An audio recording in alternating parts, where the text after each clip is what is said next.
പാക് സേന ലക്ഷ്യമിട്ട പഞ്ചാബിലെ ആദംപൂർ വ്യോമതാവളം സന്ദർശിച്ച് പ്രധാനമന്ത്രി നരേന്ദ്രമോദി ജവാന്മാരെ പ്രധാനമന്ത്രി കണ്ടു. അതിന്റെ ദൃശ്യങ്ങളാണ് പ്രേക്ഷകർ കാണുന്നത്. നേരത്തെ ചില സ്റ്റിൽസ് ആയിരുന്നു പുറത്തു വന്നിരുന്നത്. പ്രധാനമന്ത്രി മുദ്രാവാക്യം വിളിക്കുന്നതും സേനാംഗങ്ങൾ ഏറ്റുവിളിക്കുന്നതും ഒക്കെ ദൃശ്യങ്ങളിൽ നിന്ന് വ്യക്തമാണ്. അപ്രതീക്ഷിതമായിരുന്നു പ്രധാനമന്ത്രി നരേന്ദ്രമോദിയുടെ സന്ദർശനം. ദിലീപ് കുമാർ ചേരുന്നു. ദിലീപ്, ആദ്യം വ്യോമസേനയുടെ ഒരു വ്യോമതാവളത്തിൽ പോവുക എന്നതോടൊപ്പം തന്നെ ഈ ആദംപൂർ എന്തോ വലിയ നാശമുണ്ടാക്കിയെന്നും അവിടുത്തെ S-400 ബാറ്ററി അടിച്ചു തകർത്തു എന്നൊക്കെയായിരുന്നു ഈ പറയുന്ന പാക് സേനയുടെ അവകാശവാദം. മാത്രമല്ല പാക് മാധ്യമങ്ങളൊക്കെ ആ വ്യാജം വല്ലാതെ പ്രസിദ്ധീകരിക്കുന്നുണ്ടായിരുന്നു.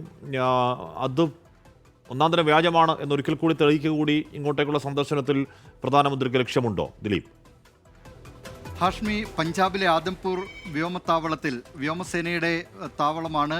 ഇവിടെ ഇന്ന് രാവിലെയാണ് പ്രധാനമന്ത്രി നരേന്ദ്രമോദി എത്തിയത്. അപ്രതീക്ഷിത സന്ദർശനമായിരുന്നു പ്രധാനമന്ത്രിയുടേത്. അവിടെ എത്തി വ്യോമസേനാംഗങ്ങളെ പ്രധാനമന്ത്രി അഭിനന്ദിച്ചു.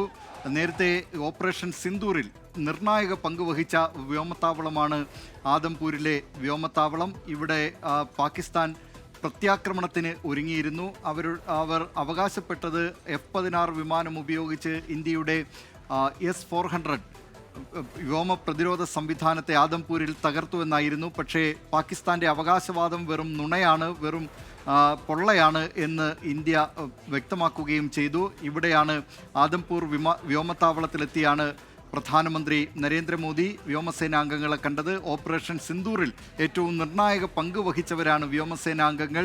വ്യോമസേന ഇത്തവണ അവരുടെ പാകിസ്ഥാനിലെ ഭീകര പരിശീലന കേന്ദ്രങ്ങൾ തകർക്കുന്നതിൽ, അതായത് കൃത്യമായ ലക്ഷ്യത്തിലേക്ക് ഇന്ത്യയുടെ മിസൈലുകൾ പായിക്കുന്നതിൽ, അവരുടെ സൈനിക താവളങ്ങൾ നശിപ്പിക്കുന്നതിലൊക്കെ പ്രധാനപ്പെട്ട പങ്ക് വ്യോമസേന വഹിച്ചിരുന്നു.